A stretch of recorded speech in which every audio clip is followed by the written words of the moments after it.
Hello, good morning everyone. My name is Hani.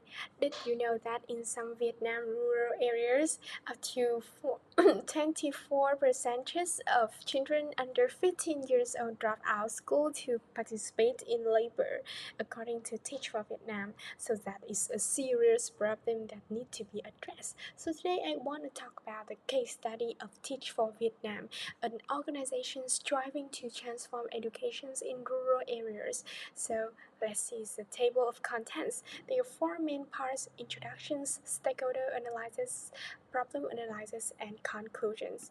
So this is the company background. The foundations. Teach for Vietnam was founded by Huỳnh Hạnh Phúc in 2016 as a social enterprise. It cooperates with Teach for All and Vietnam government. There are three main missions and values of Teach for Vietnam: recruiting and training young professionals and fresh graduates to become educators in rural areas, addressing inequality in Vietnam educations, teaching STEM educations and 21st century skills. So I would introduce you some projects of this company. There are two main projects that Teach for Vietnam is operating are leadership development fellowships and run for educations. So next there are special analysis.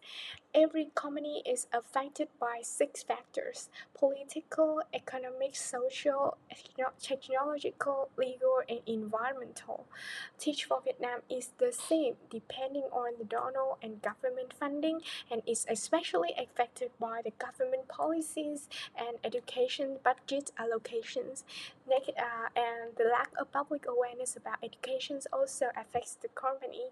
So, according to previous analysis, we can recognize several important problems of Teach for Vietnam related to funding, public awareness, staffs, competitors, and partners.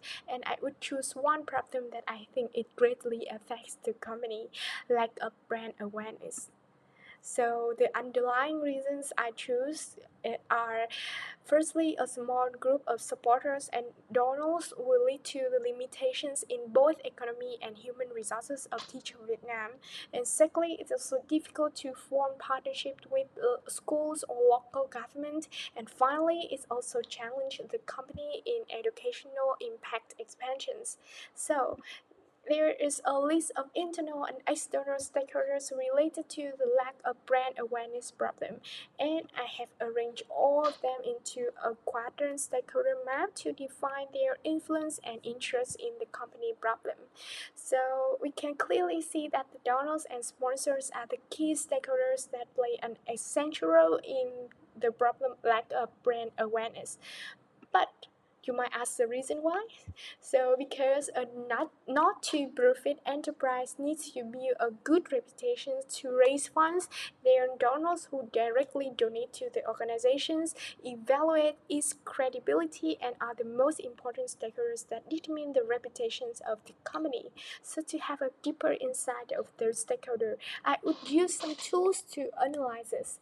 Furthermore, let's empathize with the stakeholder through the personal profile. Take Mr. Nguyen as an example of a donor.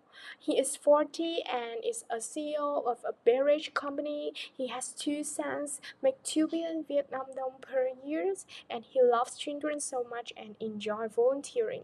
He has lots of connections with philanthropists. He wants to attract a portion of the company's profits to raise funds to improve children's education in rural areas. But unfortunately, he was swindled 10 million Vietnam dong 2 months ago after he donated through an incredible online charity page. So this time, he wants to find a reliable not-to-profit organizations to donate to. Now, let's look through the customer empathy maps of Mr. Nguyen to gain further understanding of him.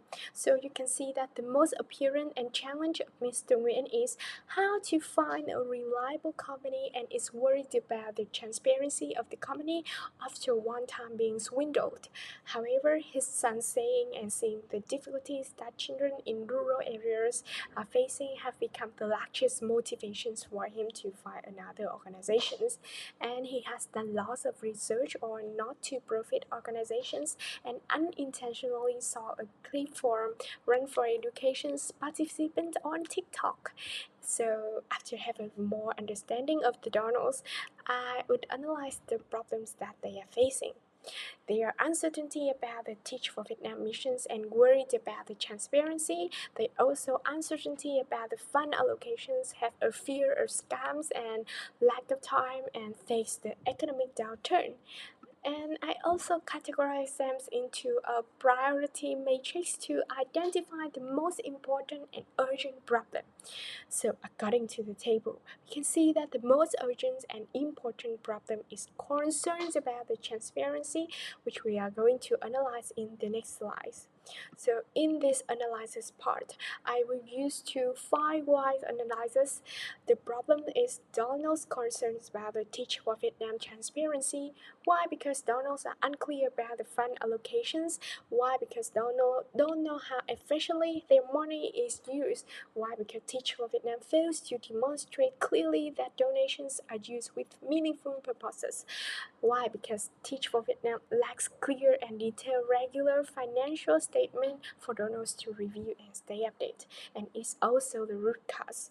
The final sections I want to talk about the impacts of stakeholders' problem on the level company problem, like a brand awareness. So measures of donors would lead to the loss of opportunities in raising funds, finding partners, and also lack of reputations and media attentions.